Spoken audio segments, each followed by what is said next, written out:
Comment en arrive-t-on à l'action Reinhardt alors que, je le rappelle, nous sommes à l'été à l'automne 41, les massacres perpétrés par les Einsatzgruppen se développent à grande échelle du côté du territoire de l'Union soviétique, c'est-à-dire dans les pays baltes, en Biélorussie, en Russie et en Ukraine pour terminer au sud. Les documents dont nous disposons font état, premièrement, d'un texte du ministre de l'Intérieur Göring, dans lequel Göring demande à Heydrich d'organiser par tous les moyens matériels adéquats, je le cite, une solution totale de la question juive dans la zone d'influence allemande en Europe. Fin de citation. Quelques jours plus tard, le 1er août 1941, Himmler adresse une directive explicite au chef des Einsatzgruppen, je le cite, ordre explicite. Tous les juifs doivent être fusillés, les femmes juives doivent être poussées vers les marais. Fin de citation. Ce qui est intéressant dans cet ordre meurtrier, c'est qu'on avait longtemps pensé que seuls les hommes juifs étaient concernés par les tueries, et on constate ici, dès le 1er août 1941, qu'en réalité, les femmes également sont concernées. Ce qui va faire basculer la politique génocidaire des juifs d'Union soviétique vers les juifs de toute l'Europe, donc y compris les juifs polonais, c'est l'évolution de la guerre contre l'URSS et c'est l'entrée en guerre des États-Unis. Et donc c'est probablement entre octobre et décembre 1941 que la décision d'Hitler d'en finir avec l'ensemble des juifs d'Europe est prise.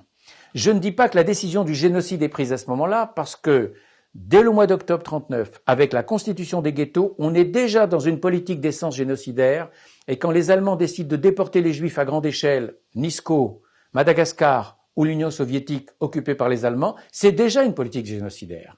Seulement là, c'est un passage à l'acte d'un génocide qui n'est plus un génocide différé et déplacé plus loin, mais d'un génocide immédiat et qui aura lieu sur place. C'est ça la grande différence. Donc, je dirais radicalisation génocidaire et pas décision génocidaire. Cette radicalisation, elle est liée à la guerre contre l'URSS. Pourquoi ?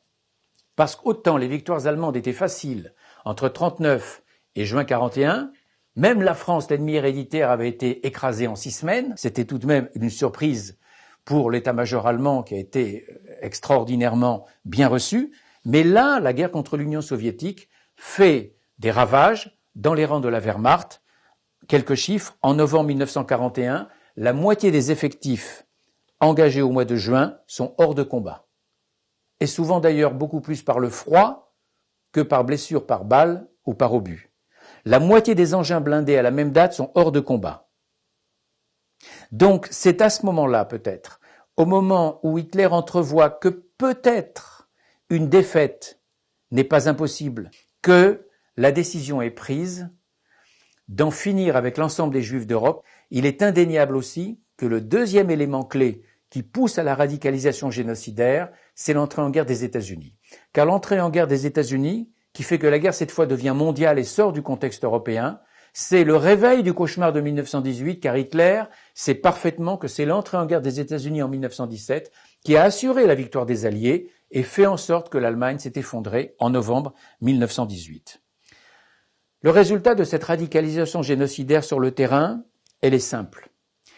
Les Einsatzgruppen, leurs archives ont été conservées, envoyées à Berlin, elles ont été récupérées après-guerre. Et on constate que, à partir de la mi-août 1941, le rythme des tueries change totalement. Les Juifs vont donc payer l'échec de la guerre éclair contre l'Union soviétique, et il y a à cet égard plusieurs décisions qui s'empilent à partir de l'automne 1941 jusqu'au début de l'hiver 1941, qui montrent que le véritable tournant du génocide est là. Oui, c'est au cœur de l'automne 1941 que se décide le massacre de tous les Juifs d'Europe. Une série de mesures le montre et il faut être très attentif à la chronologie. Le 23 octobre 1941, alors que la politique allemande jusque-là avait été toujours de faire partir les Juifs d'Europe, cette fois, elle change radicalement à 180 degrés. Il est interdit à tout Juif d'Europe, même porteur d'un visa d'entrée dans un autre pays, de quitter le territoire européen. Dans la même semaine de ce mois d'octobre 1941, Himmler décide de construire un centre spécial, qu'on connaîtra plus tard sous le nom de centre de mise à mort de Belzec, au sud-est de la Pologne, près de Lublin.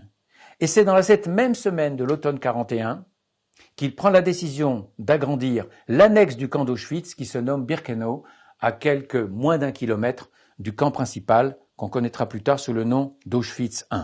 Et c'est également dans cette même période de l'automne 1941 que Heydrich chef suprême des services de sécurité derrière Eichmann, envoie une convocation à un certain nombre de dignitaires nazis pour une conférence qui devra se tenir dans la banlieue de Berlin à Wannsee et qui devra se tenir le 9 décembre 1941. On notera donc que c'est dans un court laps de temps qu'un certain nombre de mesures sont prises qui montrent que la politique allemande a changé. Il ne s'agit plus de faire partir, il ne s'agit plus de déporter, puisqu'on ne peut pas déporter de toute façon. Il s'agit de tuer et de tuer sur place et immédiatement.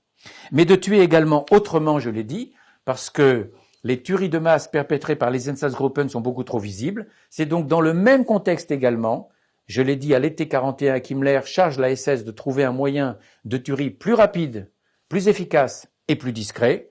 Ce sera effectivement d'une part le camion à gaz et d'autre part la chambre à gaz. Le camion à gaz, c'est ce qui est tenté à Chelmno, près de Lodz, le 7 décembre 1941, où un certain nombre de juifs des environs, mais aussi du ghetto de Lodz, sont assassinés au monoxyde de carbone. Et, deuxième élément de tuerie, la chambre à gaz fixe, et ça n'est pas Chelmno, mais c'est Belzec, qui nous permet de considérer Belzec comme le premier centre d'anéantissement, de mise à mort véritable. Donc à partir de l'automne 41, on est en présence d'une politique de massacre généralisé, un massacre généralisé qui prend la forme du massacre par gaz ici et une continuation des massacres par Einsatzgruppen là. Un mot important, alors que les effectifs de tueurs en juin 1941 étaient de 3000 hommes, en décembre 1941, on estime que les effectifs des tueurs des Einsatzgruppen sur le front de l'Est sont supérieurs à 32 000, c'est-à-dire 11 fois supérieurs. Donc en un mot, de 1939 à 1941, la politique raciale allemande s'est radicalisée par bonds successifs et ce qui explique cette radicalisation, c'est comme fil conducteur la guerre, pas seulement la guerre contre l'Union soviétique, mais la mondialisation de la guerre avec l'entrée en guerre des États-Unis.